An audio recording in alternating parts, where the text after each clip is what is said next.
আমরা শুরু করি। ইয়ার তোমাদের ক্লাস টেস্ট কি অবস্থা? স্যার মঙ্গলবার দিন নেওয়ার কথা চিন্তা করতেছিলাম আর কি। কিন্তু এই সপ্তাহে আমাদেরকে তো অ্যাভয়েড করতে বলছে ইউনিভার্সিটি থেকে ক্লাস টেস্ট। স্যার আমাদের স্যার নিয়ে নিলেই মনে হয় ভালো হয়, যদি দরকার হলে স্যার বুধবারে দিব, তাও স্যার নিয়ে নিলেই ভালো হয়। নিয়ে নিলে ভালো হয়, কিন্তু কথা হচ্ছে তোমাদের মধ্যে কেউ যদি না দিতে পারে তখন সে রেসপন্সিবিলিটি কার? মানে স্যার আমাদের মধ্যে থেকে মানে সবাই দিতে মানে বেশি আগ্রহী আর আজকে কি, কারণ এই সপ্তাহটা অ্যাভয়েড করো, নেক্সট উইকে যে কোনো দিন দাও, বৃহস্পতি শুক্র দিতে পারো। পরের উইকে স্যার আবার প্রেসার পড়ে যাবে আমাদের, মানে আমরা না, এটা হবে না। এটা কারণ হচ্ছে যে এখন আমাদেরকে অ্যাভয়েড করতে বলছে, এটা জটিলতা আছে। এখন আমি নিয়ে ফেলবো, তোমাদের ভিতর অনেকে ইচ্ছা করেও দিবে না। আচ্ছা স্যার, মানে আমরা যদি মানে সবাই মিলে সিগনেচার দিই যে আমরা আমাদের দিতে কোনো আপত্তি নেই, তাহলে কি নিবেন স্যার? তোমাদের সবাই মিলে আমরা আমরা মানে স্যার আমি স্যার সবার কাছ থেকে সাইন নিয়ে একটা অ্যাপ্লিকেশনের মতো লিখে আপনাকে দিলাম আর কি, মানে সবার কাছ থেকে সাইন নিলাম যে কেউ বাদ যাবে না স্যার। জি স্যার, কেউ বাদ যাবে না, সবাই। একজন বাদ থাকলে হবে না, ওল্ড বেসে যারা আছে তাদের। জি স্যার, সবাই থাকবে। হ্যাঁ হ্যাঁ, আমি সবার থেকে সাইন সবাই থেকে সাইন নিতে পারলে তাহলে মঙ্গলবার সকালে তোমাদের পরীক্ষা হবে, আর না হলে হবে না। একজনও যদি বাকি থাকে সাইন করা বাকি থাকে, আমি পরীক্ষা নিব না। মঙ্গলবার বা বুধবার যে কোনো একদিন মানে নিলেই হবে, সমস্যা নেই। মানে আমি স্যার মানে সবার কাছ থেকে সাইনটা নিতে যদি দেরি হয় আর কি, এই জন্য বলছি মঙ্গলবার বা বুধবার যে কোনো একটা দিন আর কি স্যার। ঠিক আছে, ঠিক আছে। জি স্যার। এগুলো জটিলতা আছে, বড় জটিলতা হয়, আমাদের পূর্ব অভিজ্ঞতা এটা জানা যায়। এই জন্য ইউনিভার্সিটি এই বলছে যে এই সপ্তাহটা ড্রপ করার জন্য, এই সপ্তাহটা অ্যাভয়েড করার। জি স্যার, এই জন্যই সাইন থাকলো আর কি আপনার কাছে, যে আপনার কাছে প্রমাণ আছে, কেউ আগে মানা করে নাই। তোমরা তো ক্লাসই করলা না গত সপ্তাহে।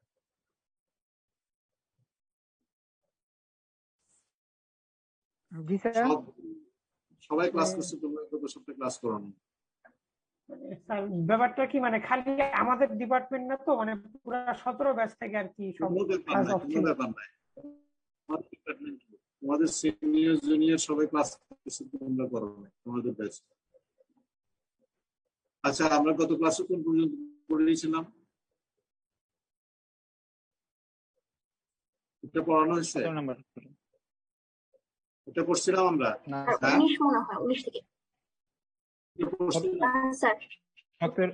হ্যাঁ, এটা 17 পর্যন্ত পড়ানো হয়েছিল স্যার। হ্যাঁ, এই পর্যন্ত স্যার। স্যার এই পর্যন্ত হয়েছে। এটা হয়েছে স্যার।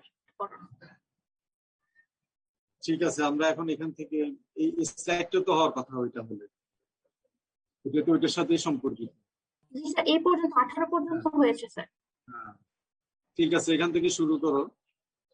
যে কে বলবা এটা, বলো। Recording in progress. কে বলবে? হ্যাঁ, আমার কথা শুনতে পাচ্ছ নাকি?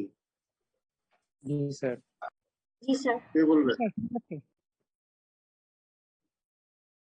কে বলবা, বলো। হ্যাঁ,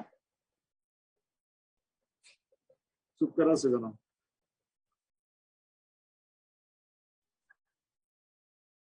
রোল 10 বলো।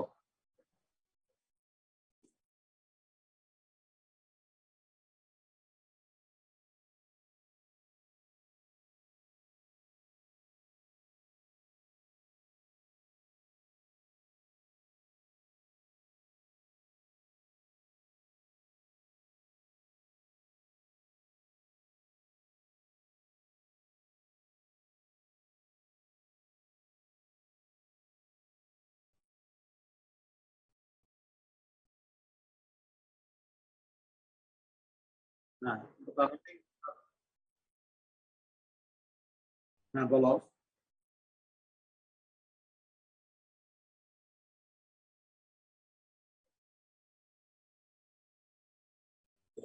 তার মানে এখানে কি, হ্যাঁ, তাহলে এই দুটোর মধ্যে ডিফারেন্স কি বোঝা গেল?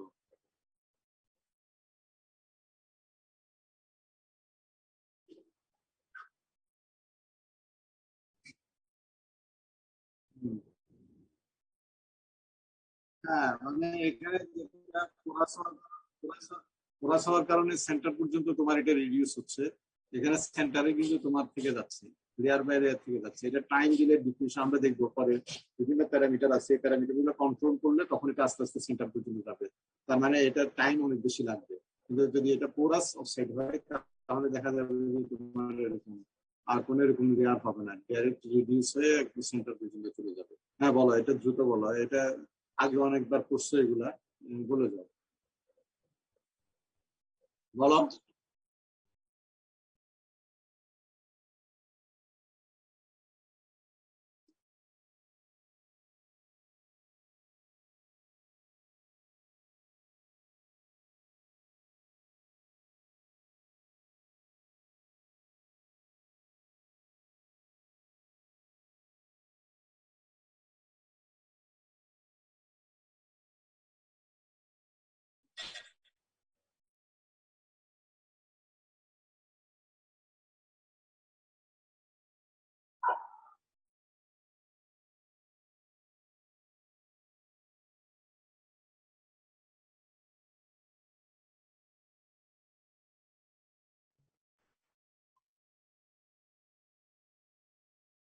চাকরিটা শোনো, একটু দেখার, থামো,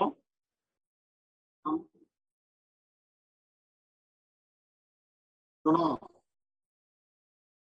শোনো, এটুকু বলার দরকার নেই, এটা তোমরা দেখে নিবে, এগুলা অনেকবার এর আগে যেটা আমাদের যে রেটটা বলা হয়েছে তোমরা এটা দেখে নিবে। এখানে solidity diffusion is usually not the rate determining step. এখানে যেটা বলা হয় solidity diffusionটা, এটা বলা হচ্ছে যে determining step না, rate determining step না। রেট ডিটারমিনিং স্টেপ হচ্ছে যে আমরা দেখবো এর আগে যে তোমার যে এই যে রিডাকশন যে হচ্ছে, রিডাকশনটা কয়েকটা প্রসেসের মাধ্যমে। এখন রিডাকশন রেটে কি হবে, কয়েকটা স্টেপ হয়। তো এখন রিডাকশন রেটটা কে কন্ট্রোল করতে, বলা হচ্ছে যে ফান্ডামেন্টাল জিনিসটা তোমরা মনে রাখবা, কোনো একটা জায়গায় যদি 3-4টা মেকানিজমে যদি বা 3টা স্টেপে যদি রিয়াকশন, কোনো একটা রিয়াকশন হয়, যে কোনো রিয়াকশন, তাহলে ওইখানকার ওই টোটাল যে রিয়াকশনটা রেট, এটা ডিপেন্ড করবে হচ্ছে যে স্টেপের স্লোয়েস্ট রিয়াকশন হচ্ছে সেটা, ফার্স্টার যেটা হচ্ছে সেটা না। কেননা ওই স্লোয়েস্ট যে রিয়াকশন হতে, সেটা যদি কমপ্লিট হয় তোমার টোটাল রিয়াকশনটা কমপ্লিট হবে না। তার মানে রেট ডিটারমাইনিং যে সবচেয়ে স্লোয়েস্ট স্টেপটা যেটা, সেটি রেট ডিটারমিনিং স্টেপ হিসেবে তোমার এটা কনসিডার করা হবে। তো সেই জন্য বলা হচ্ছে solidity diffusion is usually not the rate determining step। বুঝছো কথাটা? রেট ডিটারমিনিং মানে সেটা স্লোয়েস্ট স্টেপ না। এরপরে এটা বলো, স্ট্রাকচারটা বলো, স্ট্রাকচারাল চেঞ্জ কি ঘটে রিডাকশনের সময়, কি কি স্ট্রাকচারাল চেঞ্জ ঘটে বলো। আজকে আমরা একটা ফার্স্ট যাবো, কারণ গতদিন তোমাদের এটা হওয়ার কথা ছিল। আমার কথা শুনতে স্যার পাচ্ছ নাকি? একটা হ্যাঁ কোশ্চেন বলো, ছিল। বলো, বলো।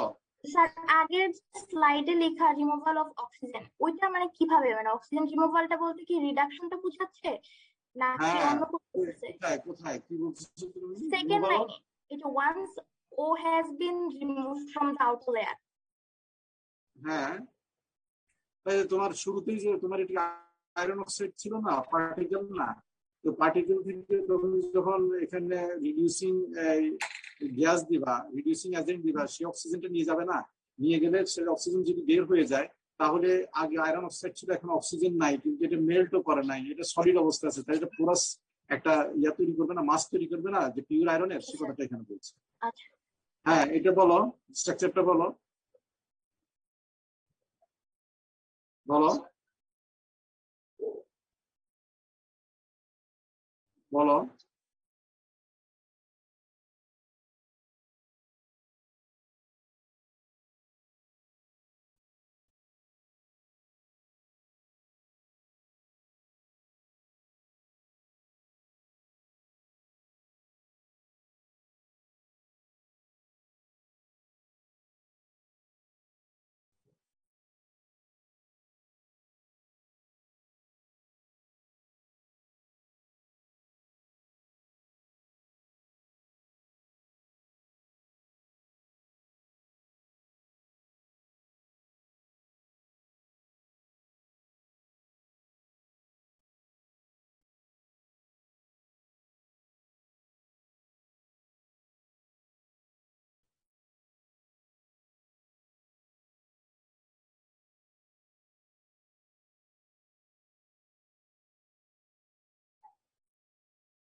এটা বুঝি নাই। হ্যাঁ, বলো। ম্যাগনেটাইট থেকে হেমাটাইটে কেন যাবে? রিডিউস করলে তো হেমাটাইটে যাওয়ার কথা না, অক্সিডাইজ করলে না হেমাটাইটে যাবে। এটা চেঞ্জের কথা বলা হচ্ছে। ম্যাগনেটাইট ফেজ থেকে যদি তুমি যে হেমাটাইট ফেজে নিয়ে যাও, ভলিউম চেঞ্জ হচ্ছে 4 থেকে 5% হয়, তখন রিডিউসিবিলিটি পুয়ার হবে, এটা বলতেছে। তুমি এটা রিডিউস করছো সেটা বলছো না।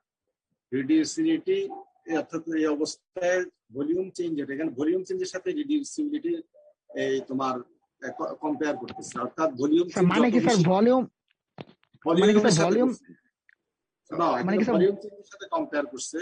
কারণ যত বেশি ভলিউম চেঞ্জ হবে তত বেশি তোমার রিডিউসিবিলিটি বাড়বে। অর্থাৎ ভলিউম চেঞ্জ যদি হয় তার ভিতর পোরোসিটি বাড়বে, অর্থাৎ তার পারমিয়াবিলিটি বাড়বে। তখন দেখা যায় যে গ্যাসিয়াস ডিফিউশন গুলো বেশি হবে, হলে তখন তোমার রিডিউসিবিলিটি বাড়বে। কিন্তু যেখানে ভলিউম চেঞ্জটা কম হবে, অতএব সেখানে পোরোসিটি কম হবে, পোরোসিটি কম হলে তোমার এই রিডিউসিবিলিটিটা কমবে, পুয়ার হবে।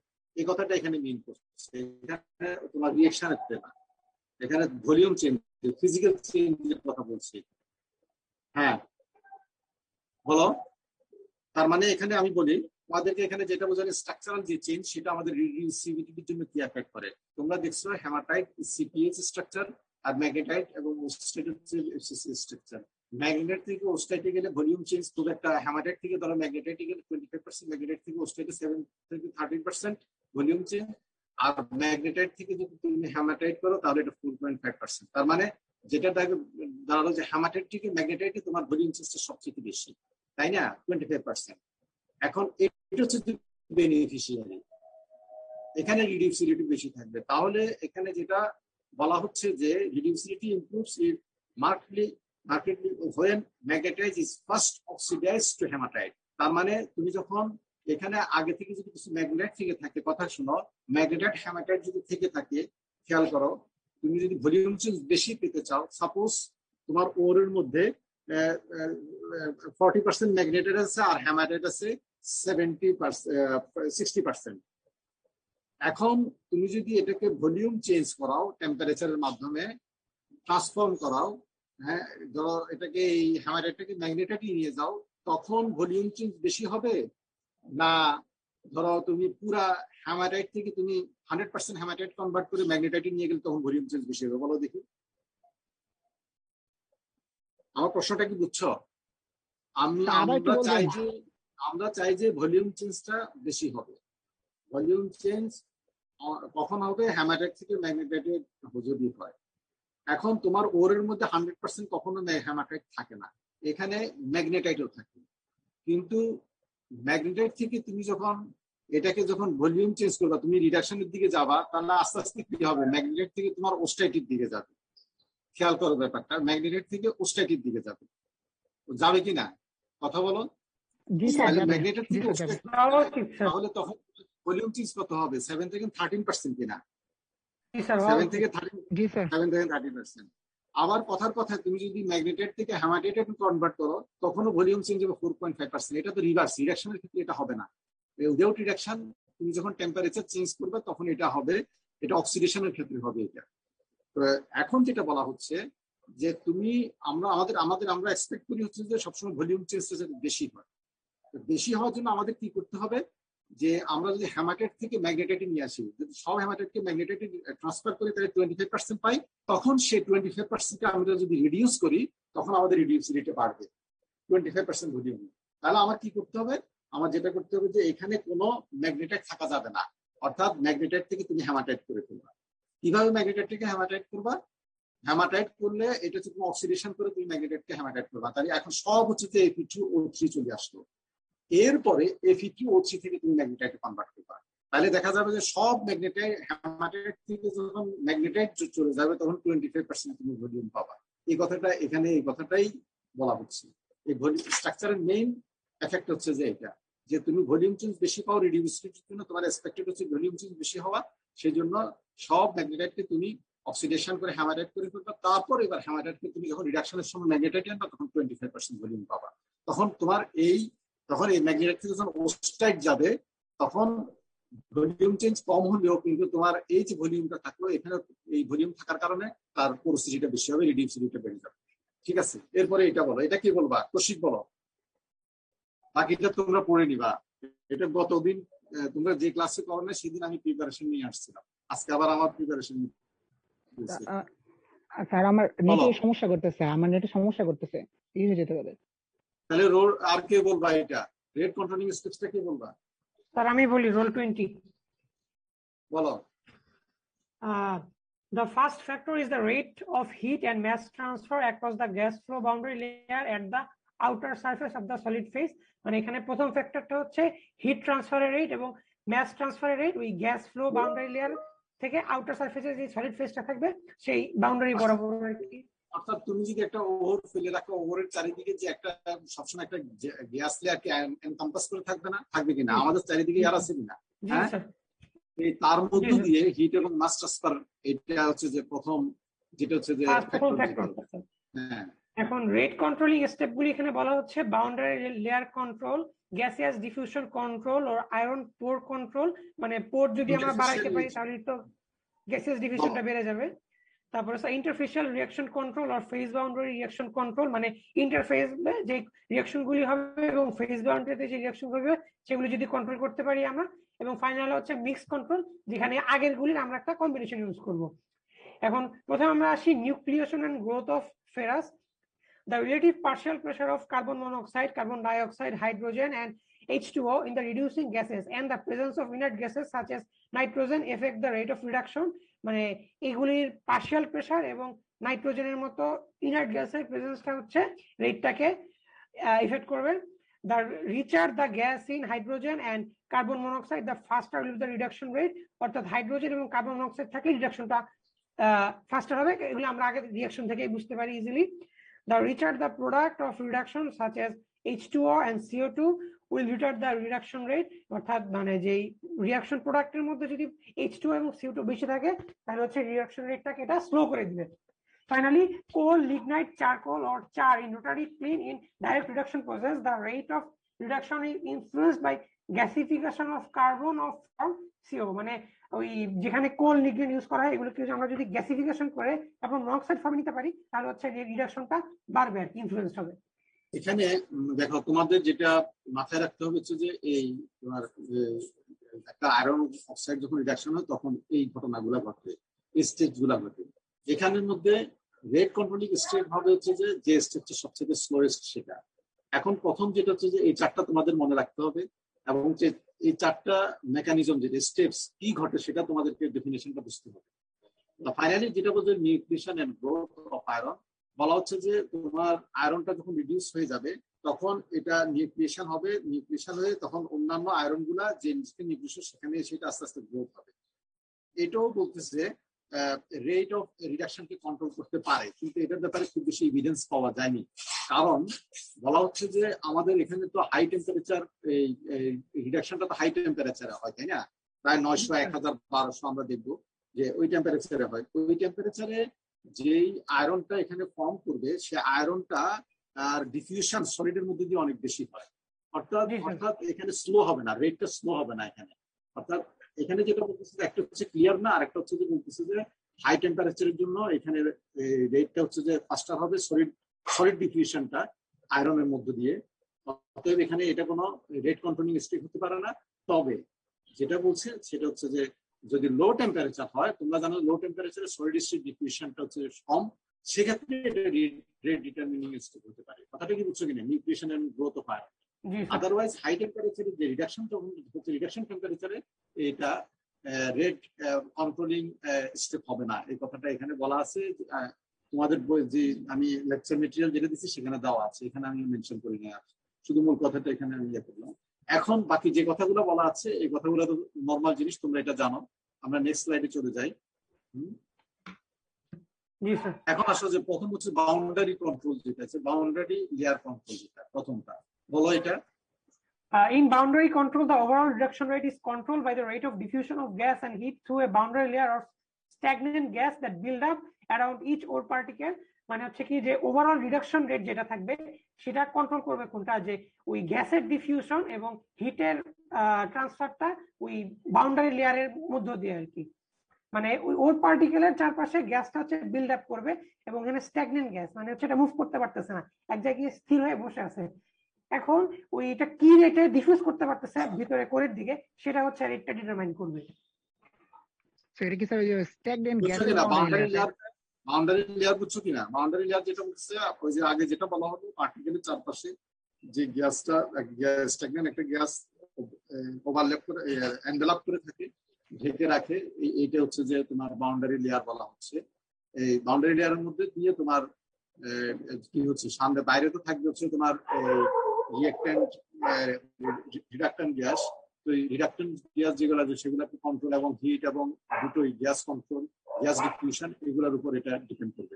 তারপর বলো, কন্টিনিউ করো। The rate of diffusion of gas through boundary layer is proportional to the gas concentration gradients across the layer. মানে হচ্ছে লেয়ারের অ্যাক্রসে যে গ্রেডিয়েন্টটা থাকবে কনসেন্ট্রেশনের সেটার ডিপেন্ড করে ডিফিউশনটা কন্ট্রোল হবে। গ্রেডিয়েন্টটা যদি বেশি হয় তাহলে ট্রান্সফারটাও বেশি হবে বা রেটটাও বেশি হবে, আর গ্রেডিয়েন্ট যদি সমান হয়ে যায় বা একটু কম ডিফারেন্স থাকে তাহলে অত বেশি ডিফিউশন হবে না। The rate of heat flow to the particle is proportional to the temperature gradient across the boundary layer. এটা ওই আগেরটার মতোই, এখানে টেম্পারেচার গ্রেডিয়েন্ট থাকতে হবে হিট ফ্লো এর জন্য। তারপর একটা ক্রিটিক্যাল ভেলোসিটি, এটা স্যার অত ভালো বুঝি না আর কি, বাট মনে হয় যে একটা কথা না, আমি এটা বলি। এটা হচ্ছে যে এখন ধরো লেয়ারটার থিকনেস হচ্ছে সাপোজ 2 মিলিমিটার গ্যাস স্ট্যাগনেন্ট যে গ্যাসটা, তাহলে এটার মধ্যে দিয়ে যেটা বলা হচ্ছে যে তোমার পার্টিকেল এর সারফেস অর্থাৎ আউটসাইডের সারফেস এবং এই তোমার যে গ্যাস লেয়ার যেটা আছে সেটার বাইরের যে গ্যাস আছে তার ভিতর যে গ্রেডিয়েন্ট টেম্পারেচার গ্রেডিয়েন্ট বলো আবার গ্যাস কনসেন্ট্রেশন গ্রেডিয়েন্ট, এটা যত বেশি হবে তোমার রিডাকশনটা বলা হচ্ছে ডিফিউশনটা রেট অফ ডিফিউশনটা তত বেশি না তত বেশি হবে, অর্থাৎ প্রপোর্শনাল হবে, তত রিডাকশনটাও বেশি হবে। এখন তাহলে কি দাঁড়ালো যে তোমার 2 মিলিমিটার। এখন যদি তুমি এই 2 মিলিমিটার থিকনেসের যে স্ট্যাগনেন্ট যে গ্যাস লেয়ারটা আছে সেটার থিকনেসটা যদি তুমি 1 মিলিমিটার করে দিতে পারো তাহলে কি তোমার এই ডিফিউশন রেটটা বাড়বে না কমবে? পারবে স্যার, গ্রেডিয়েন্ট তো বেড়ে পারবে না স্যার, বারবার কথা তো মনে হয় বাড়বে। এটা যদি 0.5 মিলিমিটার করে দিতে পারো সেটা কি করবে? বাড়বে না? আরো বাড়বে স্যার, আরো বাড়বে।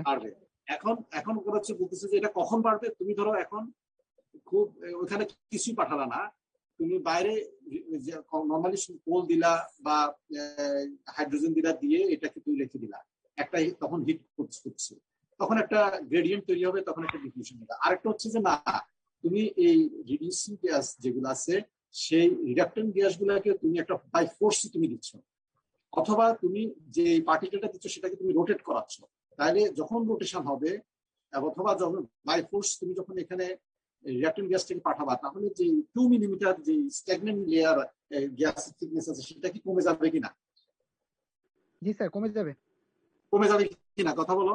জি স্যার, কমে যাবে, কমে যাবে।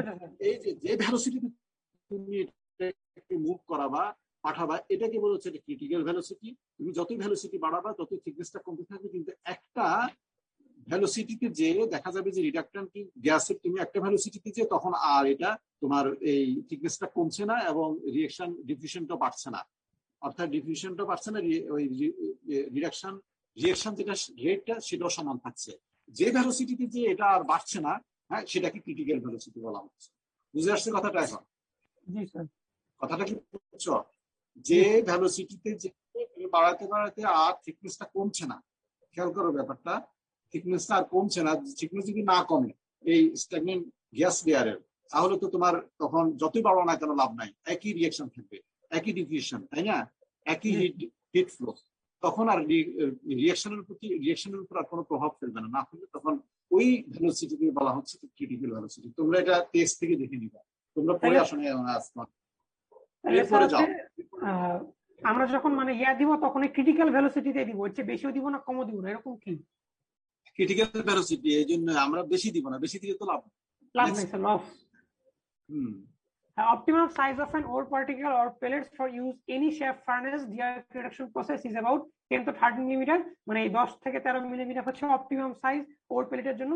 এর চেয়ে ফিগার দুটোকে এক্সপ্লেইন করতে পারবা? স্যার ডানেরটা বুঝছি আর বামেরটা হচ্ছে এক্স অ্যাক্সিসে কি দিছে এটা বুঝছি, কিন্তু ওয়াই অ্যাক্সিসটা বুঝিনি স্যার।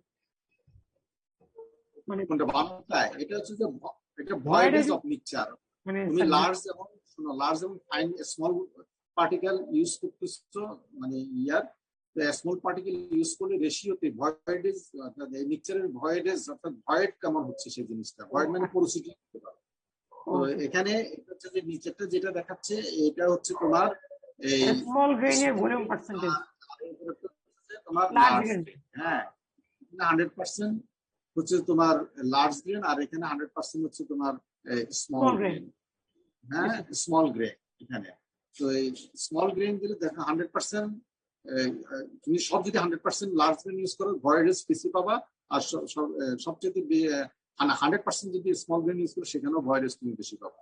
আর মিক্সচার যখন করতে থাকবা এই মিক্সচারটাই বলা হচ্ছে যে সবচেয়ে ভয়েডেজ তুমি কম পাবা, এই যে এখানে এই জায়গাটাতে পাবা কোনটায়, এই যে এই মিক্সচার যদি করতে থাকো। আর এখানে এই কার্ভগুলো যেগুলো দেখা হচ্ছে যে ভয়েডেজ অলমোস্ট সেম, এখানে হচ্ছে যে উপরে হচ্ছে যে লার্জ স্মল পার্টিকেল, নিচে হচ্ছে লার্জ পার্টিকেল, এটা রেশিও। অর্থাৎ যতই তুমি কি বলতেছো এই যে স্মল পার্টিকেলের ডায়ার যতই বাড়াচ্ছ, অর্থাৎ স্মল পার্টিকেল অর্থাৎ যত বড় পার্টিকেলের তুমি দিকে যাচ্ছ, স্মল থেকে উপরের দিকে যাচ্ছ, ততই ভয়েডেজের গ্রেডিয়েন্টটা কমছে, অর্থাৎ ভয়েডেজ বাড়ছে, এই কথাটা এখানে বোঝাচ্ছে।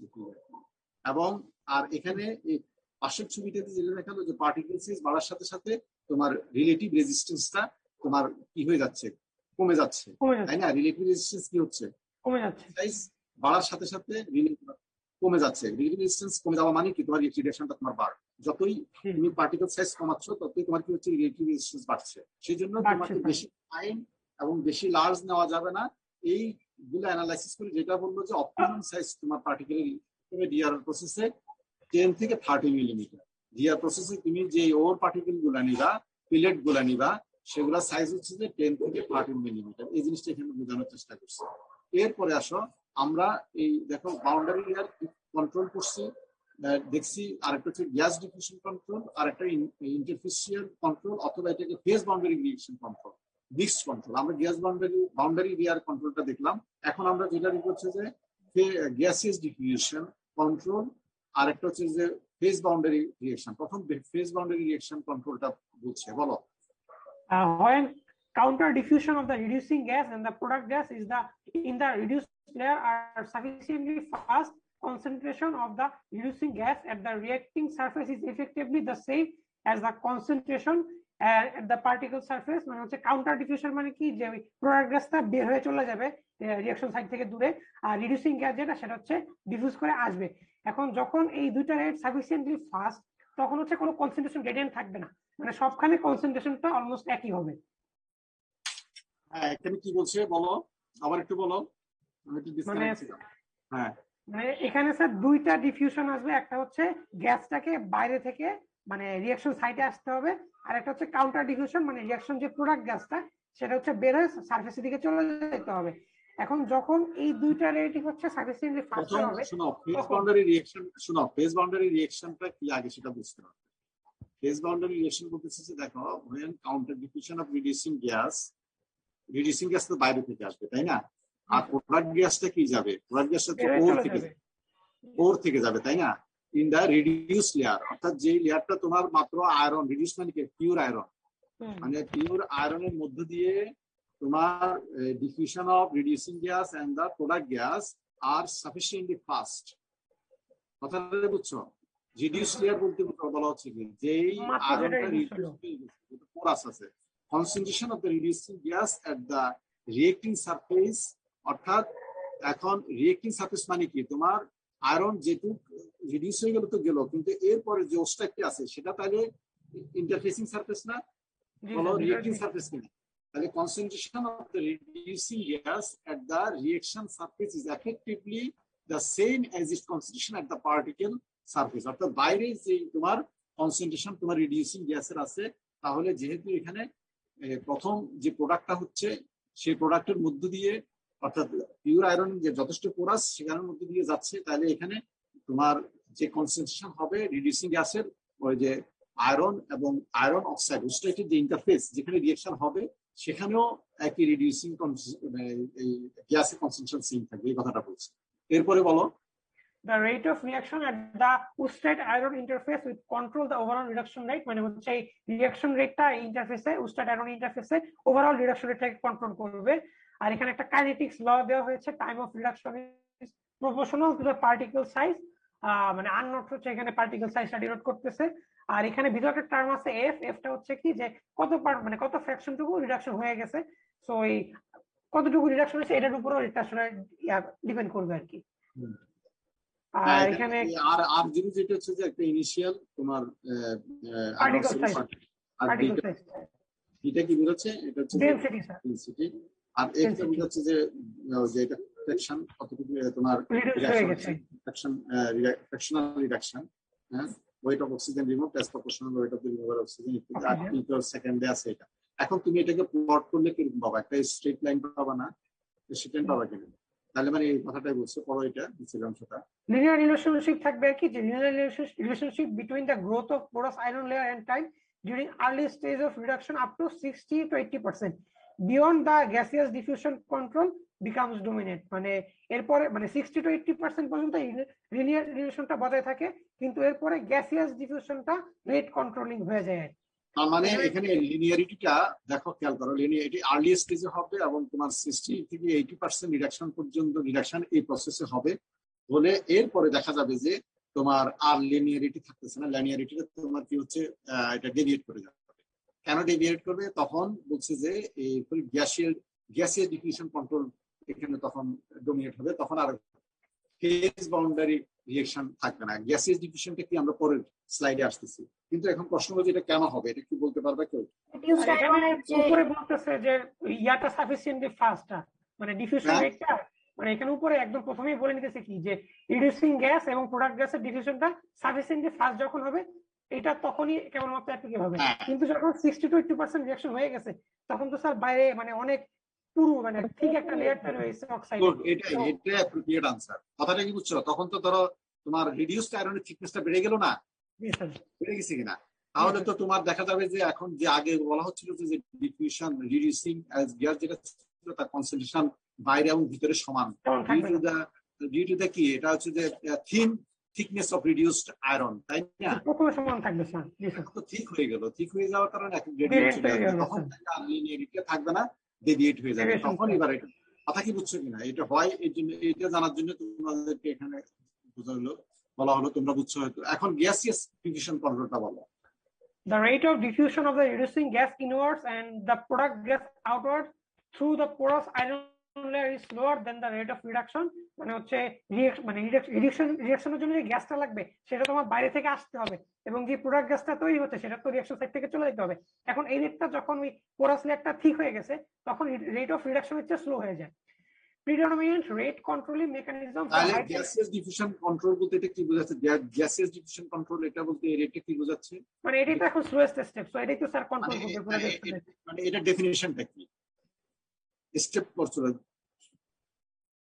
জি স্যার, একবার বলবেন স্যার, কেটে গেছিল। হ্যাঁ স্যার একবার বলবেন স্যার, কথা শুনতে পাচ্ছি না।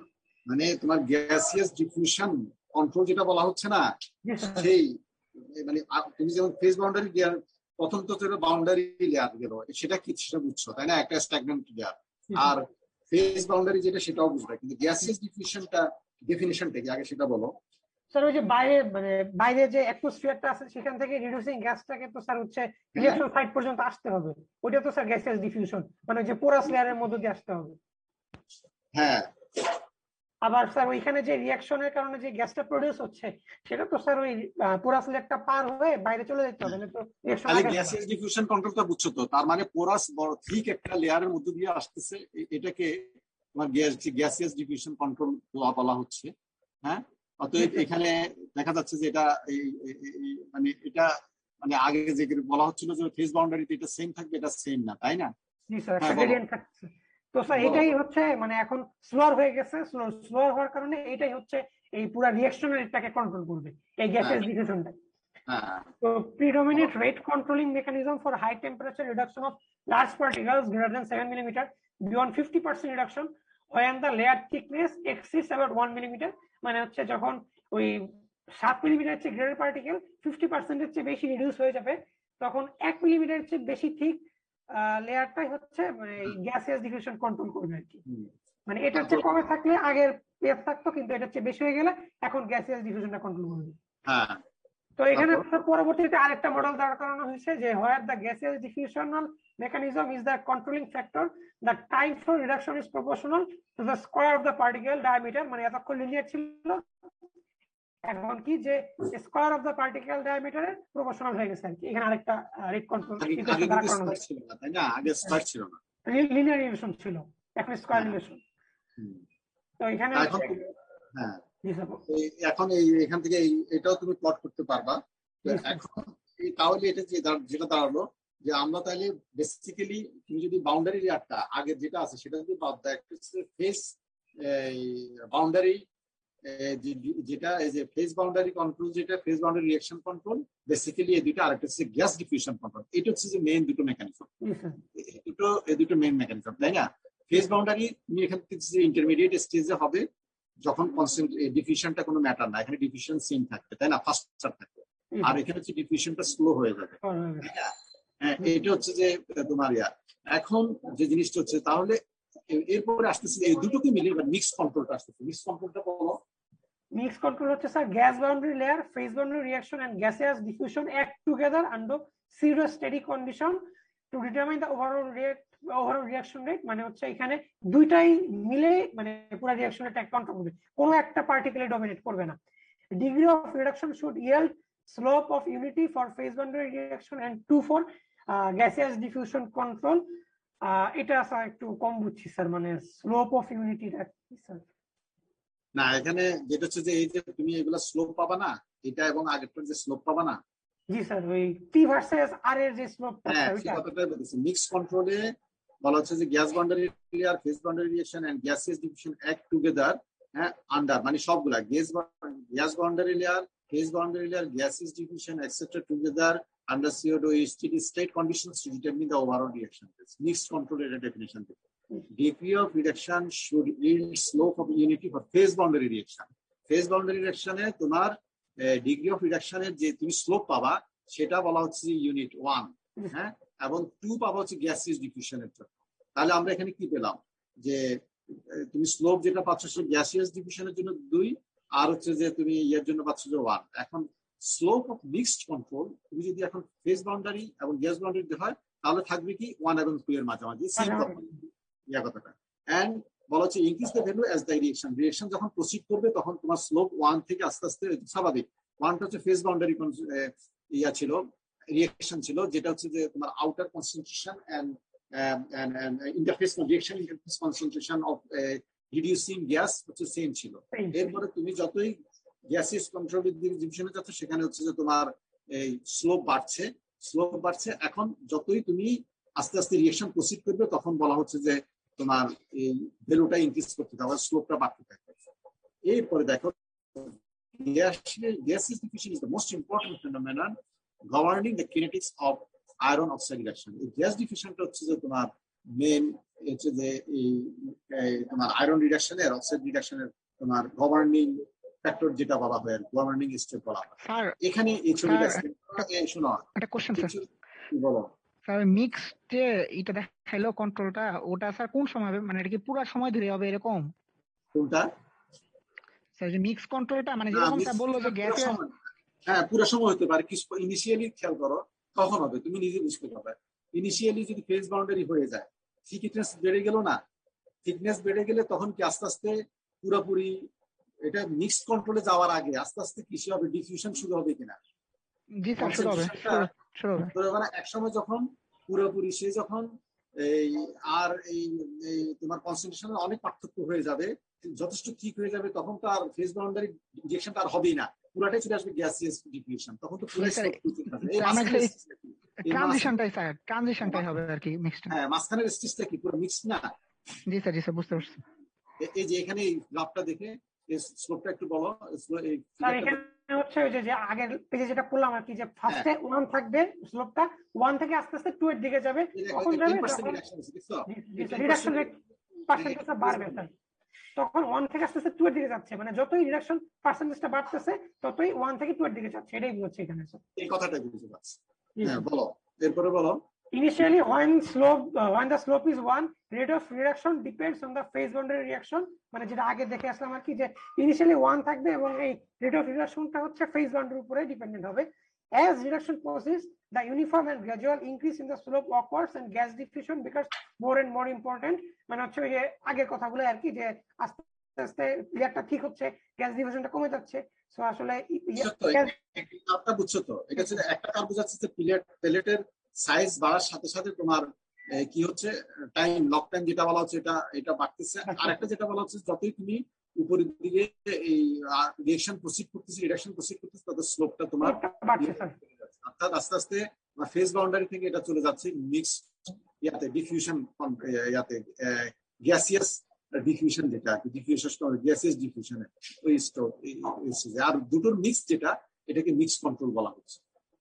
হ্যাঁ এরপর বলো। এখন আমরা আসি ফাইনাল স্টেজ অফ রিডাকশনে কি হবে, যে 80% অর মোর রিডাকশন যখন হয়ে গেছে তখন রিঅ্যাকশন রেটটা খুব ড্রাস্টিক্যালি কমে যায়।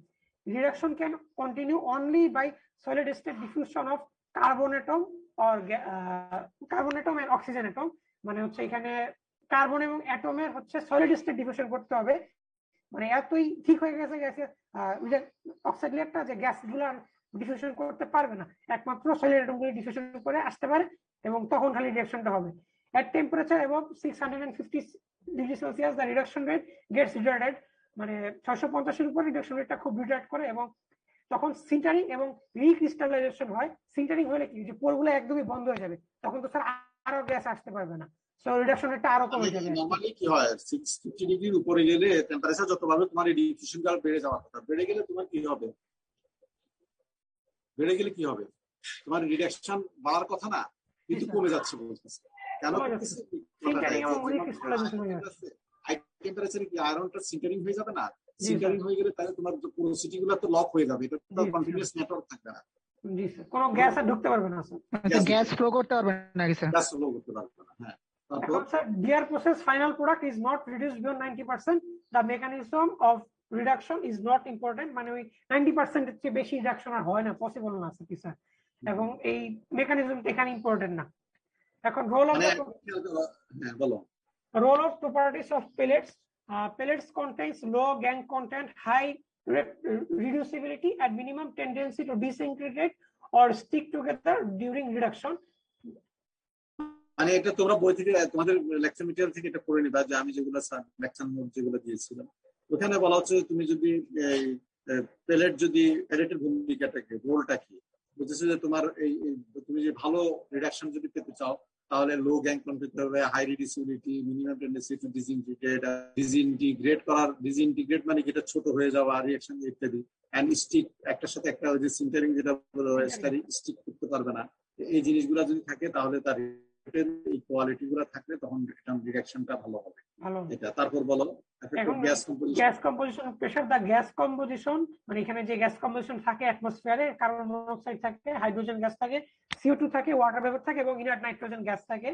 এখন the effects of water vapours are in the absence of water vapor or at constant water vapor by hydrogen ratio, the reduction rate is directly proportional to the partial pressure of hydrogen. মানে যখন water ভেপারটা নাই এবং water vapour by hydrogen রেশিওটা হচ্ছে constant, তখন reduction রেটটা হাইড্রোজেনের partial প্রেসারের উপরে ডিরেক্টলি প্রপোর্শনাল, কারণ হাইড্রোজেনও তো স্যার এখানে রিডাকশনে অংশ নেবে। Presence of water vapour drastically decreases reduction rate, মানে ওয়াটার ভেপারের প্রেজেন্সটা যদি বেশি হয় তাহলে হাইড্রোজেনটা তো স্যার অভাবে ঢুকতে পারবে না, এই কারণে রিডাকশন রেটটা ড্রাস্টিক্যালি কমে যাবে। সেজন্য ডিআর প্রসেসে তোমার কার্বন মনোক্সাইড এবং হাইড্রোজেনের কনসেন্ট্রেশনটা তোমার বেশি রাখতে হবে। এবং প্রেসার এখানে 1 থেকে 40 অ্যাটমসফিয়ারের মধ্যে হয়, 1 থেকে 40 অ্যাটমসফিয়ার রাখতে হবে তুমি যে রিডিউসিং করবে। হ্যাঁ এরপর বলো direct reduction by carbon is relatively unimportant in coal based process, মানে এখানে কার্বন দিয়ে যে ডিরেক্ট রিডাকশনটা হয় এটা আসলে অত ইম্পর্টেন্ট না। The reaction involved can present as follows, এখানে এই রিঅ্যাকশনগুলো আমরা অনেকবারই দেখছি যে আয়রন অক্সাইডের সাথে কার্বন রিঅ্যাক্ট করে আয়রন এবং কার্বন মনোক্সাইড ফর্ম করতেছে, সেই কার্বন মনোক্সাইডটা আবার আয়রন অক্সাইডের সাথে রিঅ্যাক্ট করে আয়রন এবং কার্বন ডাইঅক্সাইড ফর্ম করতেছে। ফাইনালি সেই কার্বন এবং কার্বন ডাইঅক্সাইড রিঅ্যাক্ট করে কার্বন মনোক্সাইড ফর্ম করতেছে।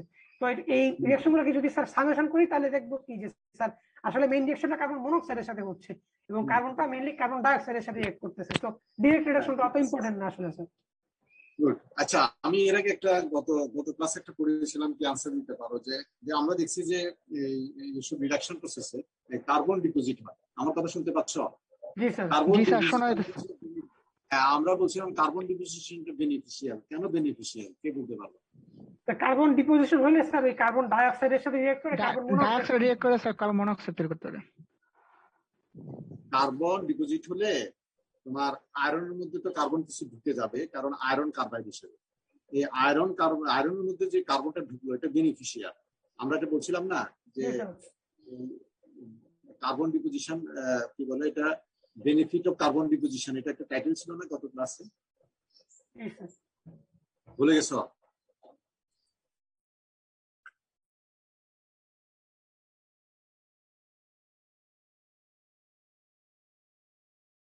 হ্যাঁ, এটা হচ্ছে কথা। কার্বন থাকলে আয়রনের মধ্যে এক হচ্ছে মেল্টিং পয়েন্ট কমাই দিবে।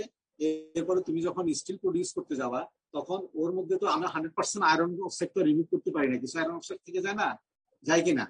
ডিউরিং কার্বনটা কি করবে, ওই যে আয়রন অক্সাইড ভিতরে যেটা থেকে গেল না, remaining iron oxide, during steel making তখন দেখা যাবে এটাকে তোমার ওই রিডাকশন করতেছে। রিডাকশন করে ওই কার্বন মনোক্সাইড এসে বাবল ফর্মে বের হয়ে যাবে, আর এদিকে কার্বন মনোক্সাইড এসে বাবল ফর্মে বের হয়ে যাবে, আর আয়রন রিমেনিং আয়রন অক্সাইডটা তোমার আয়রনে কনভার্ট হয়ে যাবে। বুঝছো? এটা বেনিফিশিয়াল এফেক্ট থাকে। আর সবচেয়ে বড় কথা, মেল্টিং টেম্পারেচারটা অনেক কমে যাবে। তোমরা জানো যে স্টিলের মেল্টিং পয়েন্ট আর কাস্টের মেল্টিং পয়েন্ট অনেক ডিফারেন্স, তাই না? হ্যাঁ, কার্বন বাড়লে মেল্টিং পয়েন্টটা কমে স্যার। জি স্যার, কমে যায়। আজকে আমি এটার একটা ব্রিফ দিয়ে দিচ্ছি, আগামীকাল আমরা 2টা লেকচার করব, ঠিক আছে? এটা আমি এটা হচ্ছে যে মানে গত 2টা ক্লাসে আমরা যেটা দেখলাম যে স্পঞ্জ আয়রন মেকিং বা সলিড স্টেট আয়রন রিডাকশনের জন্য যেটা হচ্ছে যে তোমার কি বলে এই মূল প্রিন্সিপাল, যেটা আমরা এটা ডিসকাস করছি, মেকানিজম গুলো ডিসকাস করলাম। এখন হচ্ছে প্রসেস। এই প্রসেসটা তোমরা পড়ে আসবে। আমি ব্রিফ তোমাদেরকে বলে দিচ্ছি, তোমরা জাস্ট কম্পারিজনটা দেখে আসবে কোনটা কি। স্লাইডটা হুবহু বলতে হবে না, মুখে বলবা। আমরা 10 মিনিটে এটা শেষ করবো নেক্সট ক্লাস। এখানে যেটা আমি তোমাদের ধরাই দিচ্ছি সুবিধার জন্য, সেটা বলা হচ্ছে এখানে 2টা ক্যাটাগরি করছে টেবিলের মধ্যে। দেখো, একটা হচ্ছে যে গ্যাসিয়াস ফর্মে থাকবে রিডাক্টেন্টটা, আর একটা হচ্ছে সলিড অথবা লিকুইড ফর্মে থাকবে। তো গ্যাসিয়াস ফর্মে যখন থাকে তখন এই রিয়েক্টর কত ধরনের হতে পারে, অর্থাৎ যেখানে রিয়েকশনটা ঘটবে, একটা স্ট্যাটিক ব্যাড হতে পারে, আর একটা হচ্ছে কন্টিনিউয়াস রিটোর্ট হতে পারে, একটা ফ্লুইডাইজ ব্যাড হতে পারে। হ্যাঁ, আর সলিড এবং লিকুইডের জন্য রোটারি ক্লিন, রিটোর্ট এবং ক্রুসিবল এগুলো হতে পারে। এখন স্ট্যাটিক ব্যাডের নাম, প্রসেসের এখানে প্রসেসের নাম দেওয়া আছে, হাইল প্রসেস বলা হয়। এবং এখানে চার্জের টাইপ কি সেটাও বলা আছে, sized lump or pillars. Continuous রিটোর্টের মধ্যে 3টা প্রসেস ইউজ করা হয়, মিডরেক্স, পিউরোফার এন্ড আর্নকো ইত্যাদি। আর ফ্লুইডাস বেডের মধ্যে হাই আয়রন, ফায়ার, এগুলা কতগুলা মেথড আছে বলা আছে, আমরা এতগুলা পড়বো না। আর সলিড আর লিকুইড আয়রনের মধ্যে রোটারি ক্লিন, এই রোটারি ক্লিনের মধ্যে তোমার আছে এসএল, আরএন, তারপর হচ্ছে ক্রাফট রান ইত্যাদি, ক্রুসিবলের মধ্যে আছে ইত্যাদি। এখন তোমাদের যেটা করতে হবে সেটা হচ্ছে, আমরা অনেকগুলো প্রসেস আছে, যেগুলো সবচেয়ে বেশি ইউজ হয় ওয়ার্ল্ডে সেগুলা, যেমন এখানে হাইল প্রসেসটা ইউজ হয়, মিডরেক্স। তোমরা এই 2টো প্রসেস পরে দেওয়া আছে, আমি দ্রুত দেখিয়ে যাবো, এগুলো পড়ে আসতাম। নেক্সট তোমরাই বলবো, 10 মিনিটে শেষ করবা। আর এখানে ফ্লুইডাস বেডের মধ্যে তেমন একটা বলা নেই, এখানে সংক্ষিপ্ত একটু বলা আছে। আর এখানে যে রোটারি ক্লিন প্রসেসে এসএল আরএন প্রসেস এবং ক্রাফট রেন প্রসেস, যেটা এই 2টো প্রসেস সম্পর্কে বলা আছে। এখন তুমি যদি দেখো, হাইল প্রসেসটা এভাবে তোমাদের স্লাইডে দেওয়া আছে, এটা তোমাদেরকে স্লাইড অলরেডি সাপ্লাই করা হয়েছে, তোমরা দেখে আসবে, এটা খুব সহজ এগুলা। তারপরে এখানে হাইল প্রসেসে কোন স্টেপে কি হচ্ছে সেটা। হ্যাঁ, আর এখানে মিডরেক্স প্রসেস, মিডরেক্স প্রসেস তো তোমরা টেবিলে দেখছো, মিডরেক্স প্রসেসে কিভাবে রিঅ্যাকশন হচ্ছে এটা। হ্যাঁ, তো এটা মিডরেক্স প্রসেসের ইনপুট, তুমি কতটুকু অক্সাইড দিচ্ছ, কতটুকু আউটপুট আয়রন পাচ্ছ এটা। তারপর হচ্ছে মিডরেক্স, হাইল, এই প্রসেস গুলোর ভিতর কোনটার ডিফারেন্স কি, কম্পারিজন এখানে আছে। কোন কম্পারিজনটা তোমার জানা থাকলে তুমি তোমার দেশে যে অ্যাভেলেবেল তোমার যে রিসোর্স আছে সেটা ইউজ করে তুমি কোন প্রসেসটা চুজ করবা, এটা তুমি করতে পারবা। এরপরে ফ্লুইডেজ বেড সম্পর্কে এখানে যেটা বললাম সংক্ষেপে বলবো, ফ্লুইডেজ বেডটা ইজি। এরপরে যেটা আসলো সেটা হচ্ছে তোমার এই যে রোটারি ক্লিন প্রসেস, এটা হচ্ছে তোমার সলিড ফুয়েল দেওয়া হয় এরকম একটা রোটারি ক্লিনের মধ্যে। তো এটা একটা বেসিক কথা বলা আছে। আর প্রসেসের মধ্যে ক্রাফটম্যান প্রসেস আর SLRN প্রসেস, এখানে ক্রাফটম্যান প্রসেস সম্পর্কে কিছু বলা আছে, SLRN প্রসেস সম্পর্কে এখানে বলা আছে, এগুলো তোমরা পড়ে আসবা। এখানে SLRN প্রসেস একটা ছবি দেওয়া আছে, লেকচার নোটও দেওয়া আছে, লেকচার প্রসেস আছে। তোমরা এটা 10 মিনিট শেষ করবা, পরে আমরা নেক্সট ক্লাসে চলে যাবো। আমি চাচ্ছি যে ঈদের আগে তোমাদের কোর্সটা শেষ করে দিতে, বুঝছো? জি স্যার। যদি ঈদের পরে আমরা ক্লাস পাই তাহলে আমরা কিছু প্রবলেম নিয়ে ডিসকাস করতে পারবো, ঠিক আছে? সিটিটা আমি সবার হ্যাঁ, সাইন নিয়ে পরে আপনাকে রেকর্ডিং হ্যাঁ, স্টার্ট। আজকে অ্যাবসেন্ট কি আছে বলো দেখি। স্যার 39, 40, 45 রেগুলার বেচে 40, 45 আর রেগুলার বেসে কারা আছো? মানে ইরেগুলার বেসে স্যার 15 17 স্যার 15 22 আর স্যার 15 32 15 32 স্যার 16 14 16 40 40 না 14 স্যার 14 14 হ্যাঁ। আর 12 19 স্যার রেগুলার বেচে কার স্যার 15 17 দিয়েছেন? হ্যাঁ দিয়েছি। আর 15 17 15 32 16 14 12 19 রেগুলার বেসে কি বললা? স্যার 39, 40 আর 45 39 40 45 বলছি 45। 45 জি স্যার 45। আমার স্যার নেটে সমস্যা করছে, ওটা শুনতে পারতেছেন না। ঠিক আছে, তাহলে আমরা এখানে শেষ করি। ভালো থাকো। আসসালামু আলাইকুম। হ্যাঁ স্যার অ্যাসাইনমেন্টের স্যার ব্যাপারে 15 22 স্যার আমরা কি টাইপ করে দেব নাকি লিখে দেব? বুঝি না, ইচ্ছা করে দিতে পারো, লিখে দিতে পারো, তোমার যেভাবে। কোনো পেজ লিমিট নেই। Hello sir. কোনো পেজ লিমিট নেই। স্যার হ্যালো কি বলো? স্যার 15 22 স্যার মাইক অফ করে স্যার বলতেছিলাম, খেয়াল ছিল না স্যার। 15 22 ঠিক আছে। Yes.